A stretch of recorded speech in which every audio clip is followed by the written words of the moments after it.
Hello, everyone. It's Michael Shermer. It's time for another episode of The Michael Shermer Show. Hey, guess what? This is the 500th episode. I can hardly believe it myself. And I wasn't even really keeping track until I just noticed a few days ago that we just released number 498. I thought, I should record something special. So here it is. This is mildly unscripted, but I just want to address a couple of big issues on what is truth anyway, what is skepticism. But first, just thank my team for, helping me make this possible.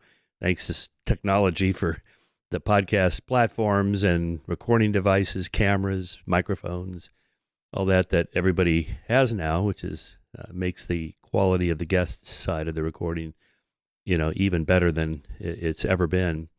And of course, thank you to you, the listeners and viewers on all our different platforms. Over 100,000 an episode. Really astonishing that I can reach that many people, which was never possible in the past. We actually started the Caltech Monthly Science Lecture Series back in April of 93, when the amazing Randy gave our first talk, and we put on monthly lecture series for almost 25 years at Caltech. So I think it was over maybe 350 different lectures, and then conferences as well, a dozen international conferences. And at some point, we started doing in-conversations at a small home in Altadena, a town no one had heard of until the massive fires. That house survived the fires. But then I realized that we don't even need to have live events and still reach everybody, and don't have to fly speakers in and sell tickets and all that. It's much easier this way. So thank you so much. The podcast is supported by the Skeptic Society and Skeptic Magazine. We are a 501c3 nonprofit science education and research organization, and it's your donations really that support all of our work, including the podcast. So if you want to do so, again, you can do so at skeptic.com/donate and take it from there. I thought I would comment on a few things about skepticism and truth, starting with my first book, which is called Why People Believe Weird Things.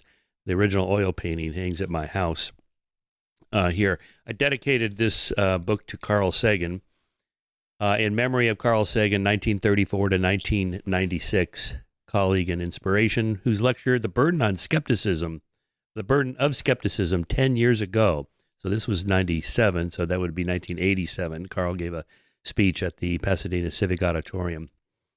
Gave me a beacon when I was intellectually and professionally adrift, and ultimately inspired the birth of the Skeptic Society, Skeptic Magazine, and this book, as well as my commitment to skepticism and liberating possibilities of science.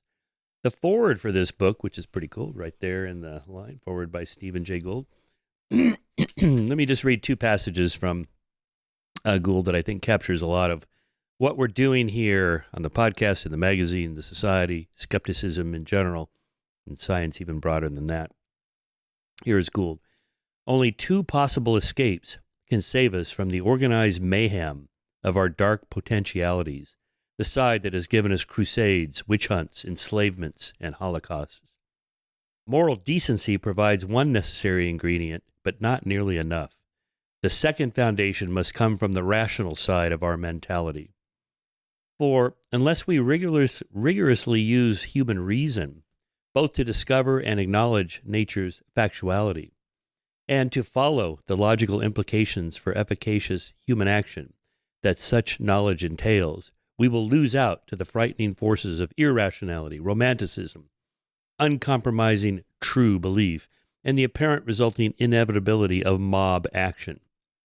Reason is not only a large part of our essence, reason is also our potential salvation from the vicious and precipitous mass action that rule by emotionalism always seems to entail.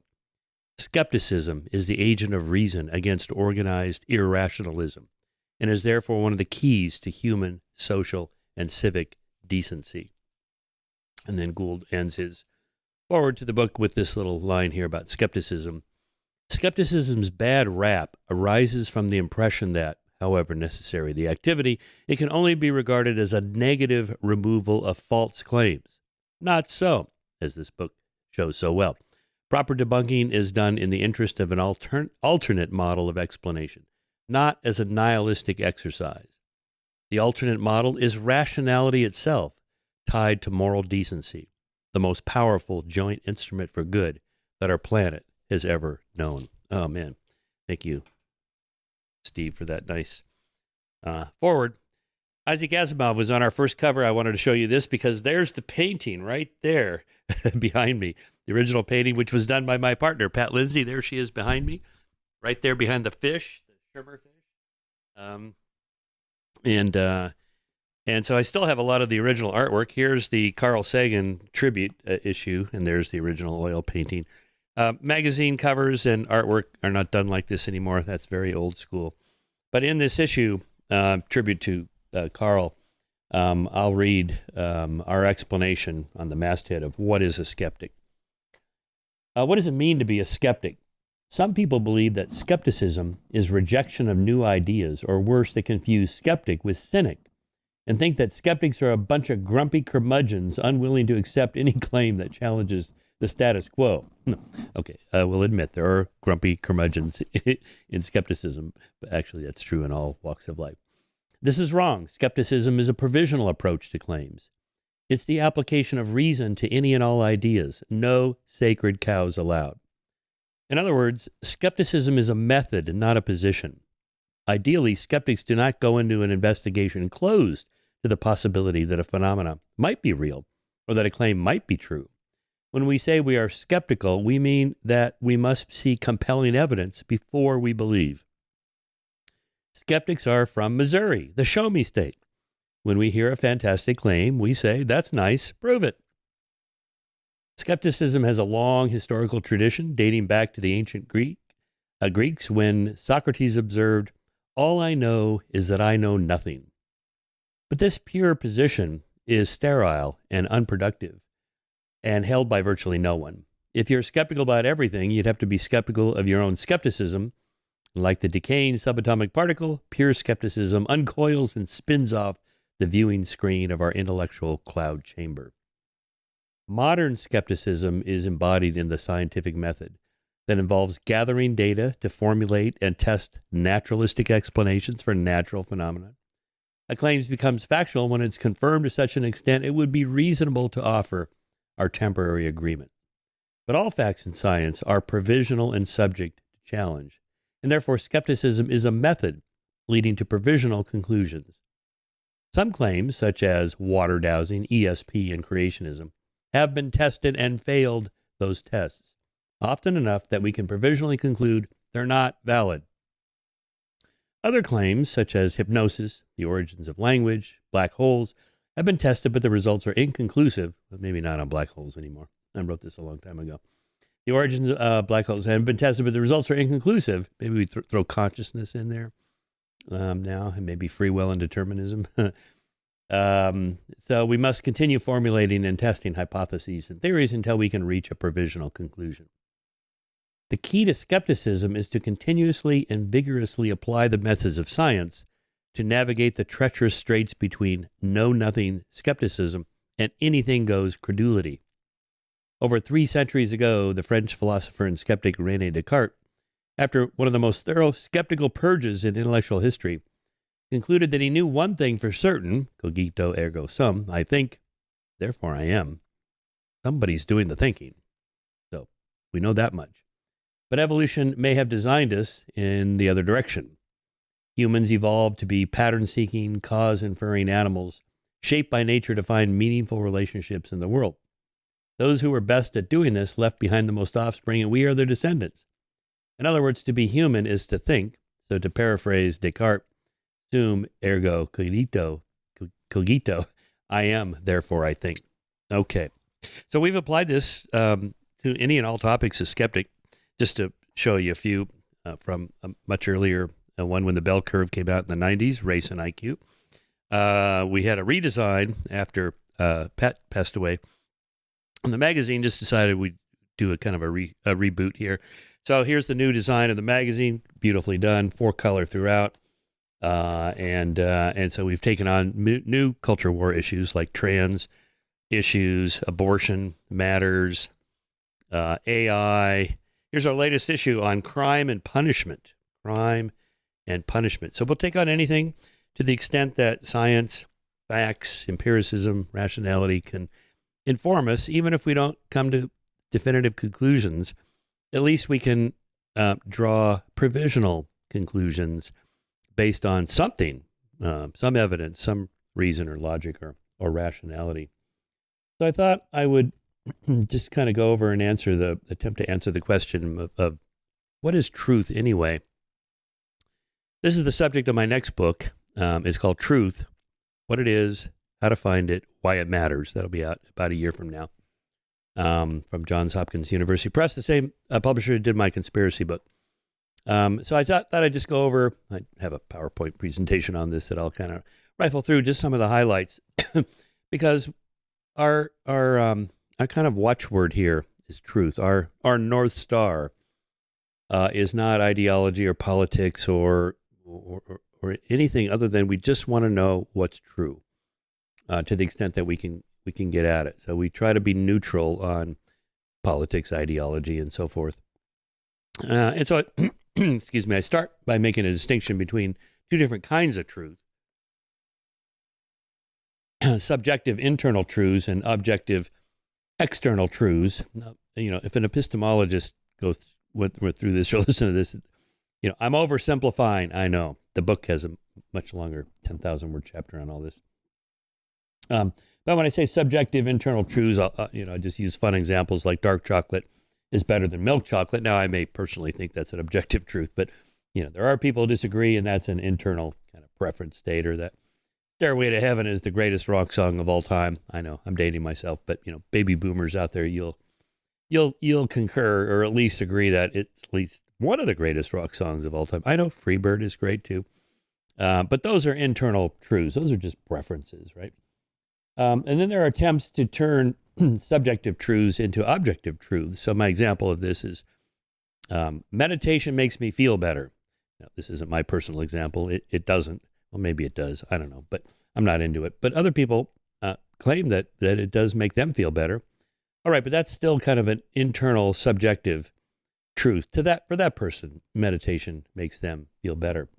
But what meditators or people that are serious about this, like my friend Deepak Chopra, what they want to argue is that it actually works. I mean, really works. Lowers blood pressure, reduces stress hormones.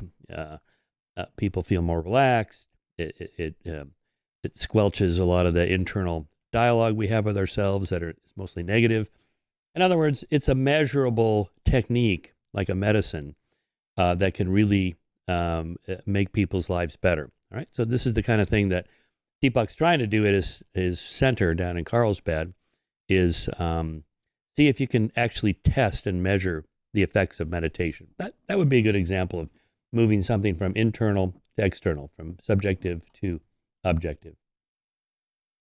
Okay, so objective truths are things you just look up, right? You just see if they're true or not. Like at the time of this recording, the Dow Jones Industrial Average was at 44,180 and 50 cents. I know this is true because I just looked it up on my phone here. Let's see if it's changed since I wrote that slide a few minutes ago. It's 44,165. Oh, it's down $15. Okay.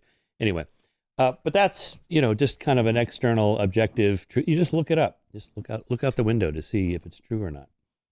Others are a little trickier, but still in the realm of objectivity. For example, dinosaurs went extinct around 65 million years ago. Well, this is true by radiometric dating techniques for volcanic eruptions above and below the dinosaur fossils. So you have a volcanic eruption, and then some fossils. The dinosaurs die on top of it, and then another volcanic eruption, and you can date the volcanic eruption and say that the dinosaurs lived sometime between this date and that date. And it's not just me saying that, or my lab. The other geological labs can also test those, or paleontological labs. And therefore, we have a convergence of evidence from multiple sources that the dinosaurs went extinct around 65 million years ago. Or that the Big Bang is true. And this is another convergence of evidence from the cosmic microwave background radiation, the abundance of light elements like hydrogen and helium, distribution of redshifted galaxies. All the galaxies we look at, except Andromeda because it's moving toward us, but most of them are moving away from one another. And the further out you look, the further away, the more redshifted they are, the more rapid they are moving away from us, just like an explosion. And the expansion of space itself, which is accelerating, so it looks like an explosion.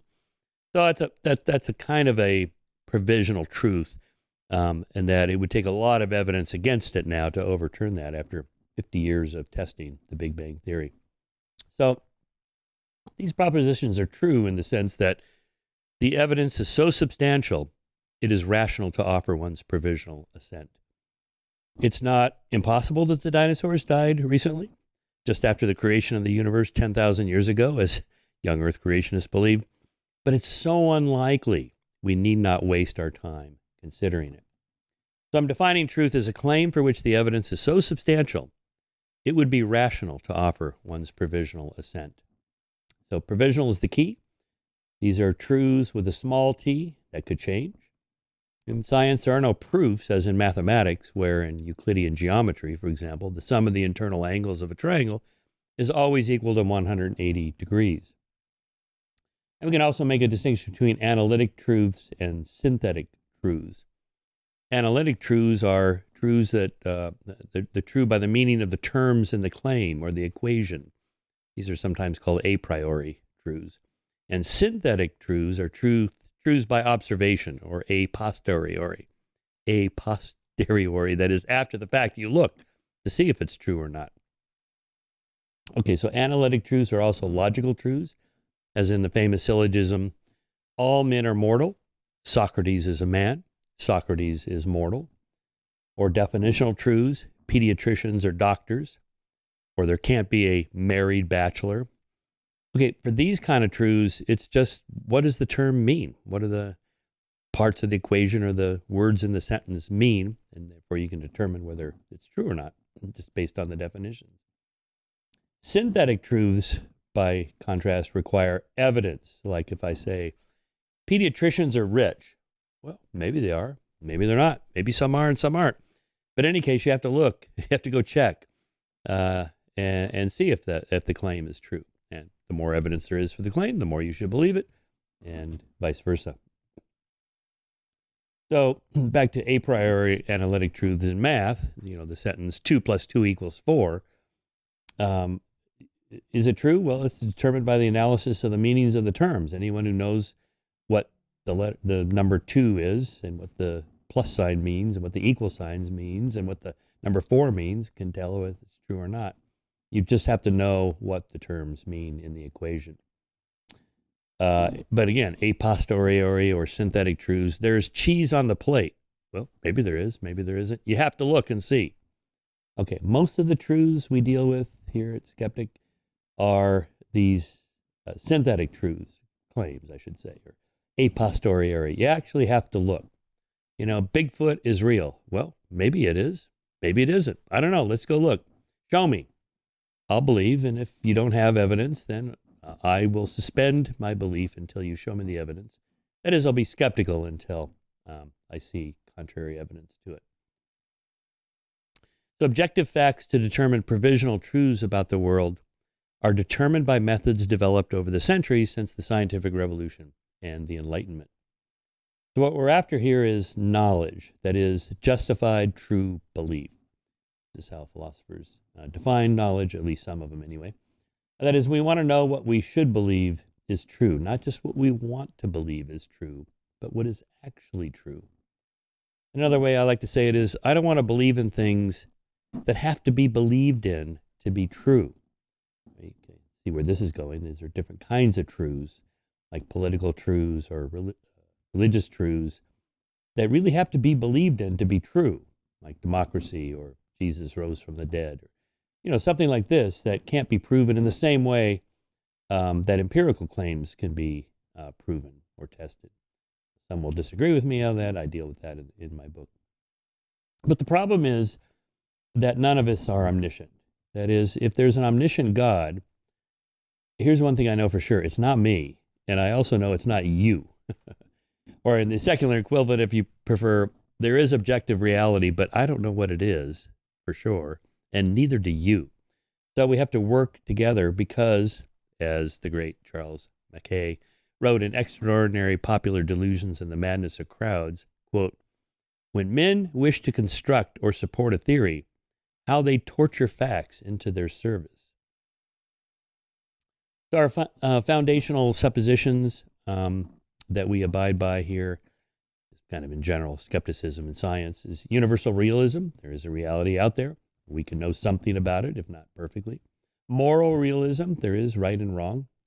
There are moral truths to be discovered. Now, a lot of people disagree with me on that, but I make the case for that in the moral arc. Moral progress. You can document it. Things have gotten better, and we believe that we can make them even better through reason, science, rationalism, democracy, and so forth. Scientific naturalism, that is, we're looking for natural explanations for natural phenomena. There's no introduction of supernatural forces. It's not that anybody is disallowing it. It's that there's nothing to do with a supernatural force. If it is by definition outside of nature, then how do you know what it is? You see where I'm going with that. And then finally, Enlightenment humanism, that is, you put all those together into one overall worldview or vision of human society, and you end up with where we are now, which is massive moral progress and health progress and human flourishing and so on. Still a long ways to go, but we've come a long ways because of those foundational principles. Okay. So the general principle is that to have confidence in the truth value of any claim, there must be a source of external validation so that it can be treated as an objective truth. Again, back to what are truths, these internal, subjective versus external. Objective, that's what we're after. Otherwise, it's just personal taste or opinion or it's my feeling. So without some form of objective external validation, the knowledge becomes unjustified belief. It's just your opinion. Okay, so my favorite example of this I call Sagan's Dragon. This comes from Carl's great book, Demon Haunted World, 1996. It was his last major book that he wrote during his life, and then there are a few other titles posthumously published. But it goes like this. So Sagan's Dragon is, imagine I tell you that I have a dragon in my garage, and you the good skeptic say, well, I don't believe it. Dragons are mythical creatures, but they don't really exist. Well, I have one in the garage. You want to see it? Yeah, sure. Okay. I'll change my mind if I see it. So show me. So I take you to the garage. I open the garage door and you look around in there and there's some old bicycles, of course, because it's my garage, and maybe a ladder, some paint cans and some junk ping pong table. But there's no dragon. And you say, well, where's the dragon? Well, this is an invisible dragon. It's very special. It's an invisible dragon. So you suggest, well, what if we sprinkle some flour on the ground, on the floor of the garage, and then when the invisible dragon's walking around, we'll see his footprints. Well, you see, this dragon hovers above the ground about a foot. It's just kind of floating there. And you say, an invisible floating dragon? Right. Well, but if it's a dragon, it must give off some body heat. So how about we get one of those thermometers they use during COVID, where they point them at people's forehead? And we'll point it around the garage and we'll see the outline. We'll see the body of the dragon. Well, you see, this is a cold-blooded dragon. It doesn't give off any body heat at all. What about the fire? Fire-breathing dragon. Well, it breathes cold fire. Okay, at some point, you're going to get exasperated with me and say, what's the difference between an invisible, hovering, cold-blooded, cold fire-breathing, non-detectable dragon and no dragon at all? Okay, so if it's just a claim for which there is no evidence, not even in principle, then there's really nowhere to go with it. The conversation's kind of over. There's no way to look. It's just one of these claims that people feel is true or whatever. And that's where we introduce the ECREE principle. That is, ECREE, extraordinary claims require extraordinary evidence. Carl made this famous in his 1980 Cosmos series in the episode on aliens and UFOs. But it's an older principle, actually goes back to Hume. That is to say, extraordinary claims require extraordinary evidence, or the more evidence you have for your claim, then the more confident you should be in it. And if it's an extraordinary claim, then you really should demand a lot of evidence before your confidence goes way up. So in this case, the burden of proof is on the claimant, not the skeptic or the scientist, to disprove the claim. So again, if I say, well, I believe in Bigfoot, and you say, well, show me, and I say, well, can you prove there is no Bigfoot? No, sorry. The burden of proof is on the person making the claim. Now, sometimes I think it was Dan Dennett who called this burden tennis. No, the burden is on you, whack. The burden is on you, whack, and back and forth you go. But my resolution to the burden tennis problem is that it's whoever makes the claim. I think, aliens have visited Earth or whatever you think it is. Okay, that's nice. Well, show us. What if someone has no evidence at all? Here I like to invoke Hitchens' dictum. What can be asserted without evidence can also be dismissed without evidence. Yeah. You can just say, well, that's nice. Okay, goodbye and good luck. Let me know when you have the evidence. Show me. As you know, if you follow me on social media, I've been griping for years now about the UAP phenomenon and all these whistleblowers coming forth saying, I have direct evidence that these UFOs represent extraterrestrial spaceships. Really? Can we see them? No. They're top secret. Well, who is it that saw it? I mean, you said you didn't see it, but you know somebody who saw it. Well, I can't introduce you because he's afraid for his life, and so on and so on. This is Sagan's dragon problem. The UFO people they keep making claims that disclosure of alien visitation is coming any day now. I'm recording this in January. By the end of this month, January 2025, the end of this month, we're supposed to have absolute definitive evidence. This is what we're being told. It's not going to happen. If it does, okay, great. I have money I'll put up to see it, but I doubt it. And therefore, you can just dismiss these claims. You don't have to. You don't have to take it any further than that. Then there are negative truths, or the null hypothesis, in which the non-existence of something is the truth. That is, let's say, for example, you claim you have a cure for COVID-19. Before the FDA will approve your drug for sale, you must provide substantial evidence to reject the null hypothesis that you have no such drug. So in this case, the null hypothesis is that you don't. And so you can overturn the null hypothesis, reject the null hypothesis, as they say in statistics and research methods classes, by just showing the evidence. Okay, show us your epidemiological studies or show us the tests that you ran or whatever, not just anecdotes. Well, my Aunt Mary tried ivermectin and her COVID got better. That's not enough. For most people, COVID just went away on its own. That's the power of the human body. So you have to control for those sorts of things, right? So again, when people say, Bigfoot is real, I say it's not until you show me otherwise. So in this case, the null hypothesis is that Bigfoot is not real. The truth is that there is no Bigfoot. Now, go ahead and show me. I mean, until 1903, there was no such thing as the mountain gorilla.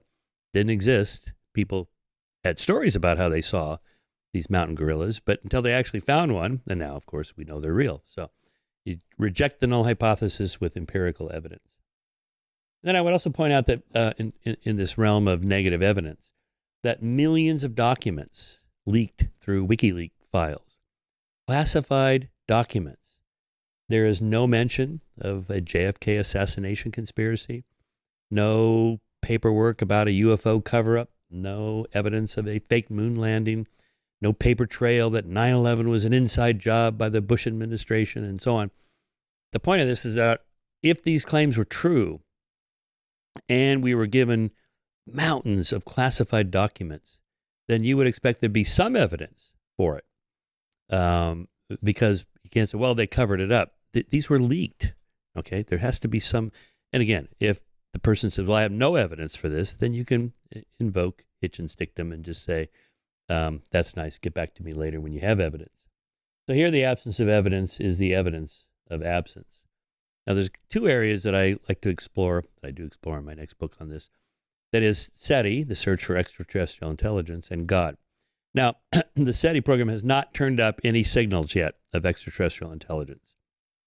So we don't know if they are out there or not. Now, most SETI scientists think they probably are. Why else would they be listening? But no one there is claiming that they have evidence.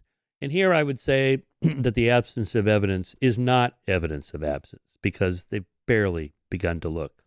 It hasn't been that long, and they've barely searched just a tiny corner of our own galaxy, and there's several 100 billion stars in our galaxy alone, and there's hundreds of billions of galaxies, maybe even 1 trillion. So let's just keep an open mind on that and wait on the absence of evidence. What about God?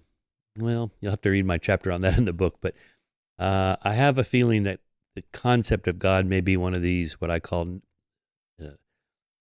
pace Donald Rumsfeld, not just known unknowns, but known unknowables. Because it's possible that there's no test we could run to prove that there was a God. Anyway, I go into that much more detail on that chapter, so I'll save that for now. So the key to reliable knowledge is external validation through experiment and corroboration by others. Now, another one that's been coming up recently, because a lot of people are microdosing psychedelics. I haven't done this yet, but maybe I will. What about mystical truths, mind-altering drugs like MDMA, ecstasy, ayahuasca, DMT, and so on? The problem, and here I'll read, this is from my notes when I took college philosophy 101 from Richard Hardison. Mystical truths, by their nature, must be solely personal, and they can have no possible external validation. Each has equal claim to truth. Tea leaf reading and astrology and Buddhism, each is equally sound or unsound if we judge by the absence of related evidence. This is not intended to disparage any one of the faiths, merely to note the impossibility of verifying their correctness. So the problem with, say, one of these internal ecstasy or ayahuasca trips in which somebody goes on one of these trips, and most people do them, swear that it opens the doors of perception to a different reality that's really out there, where there are these spirit beings and whatever, and that the drug itself is, kind of enabling access to this reality. Not everybody believes this, but a lot of people do. The problem I have is that what if I do this? I'm skeptical, okay, that this reality, this other realm exists, but what if I'm wrong? What if I do the ayahuasca and I come back and go, oh my God, I was so wrong in my materialism. There's this whole other non-material world out there, accessible to, and you say, well, like the skeptic with Sagan's dragon, show me, Shermer, where is this world? And I go, well, take the ayahuasca and you'll see it too. How can we ever get out of the trap of it always being stuck inside our heads? That is an internal, subjective truth. Okay. I may be wrong about this, but it's an interesting idea to think about. And I also want to make a note about when you say I believe in or I don't believe in, that word is maybe not the right word for empirical scientific truths. I don't believe in theory of evolution. I don't believe in evolution or the Big Bang. I just accept them as true. And I think political beliefs are probably different. Like if I say I believe in a flat tax and you believe in a progressive tax and she believes in a regressive tax, I'm not sure that there's a right answer to that. Decide, well, which one of you is right? I don't think that's the right way to think about that. It depends on the goals of society and what the majority want or the people in power that got voted in and so on. And I think religious truths may be along those lines. So for example, we could say, did Jesus live and was he crucified? Okay, I'm willing to I'm not one of these mythicists, as they're called, that Jesus never existed. I think there's evidence that someone named Jesus lived.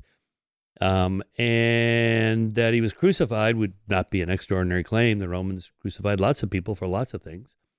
And so I think we can make a reasonable argument that there's an objective historical truth that Jesus lived and was crucified. What about the claim Jesus was resurrected from the dead?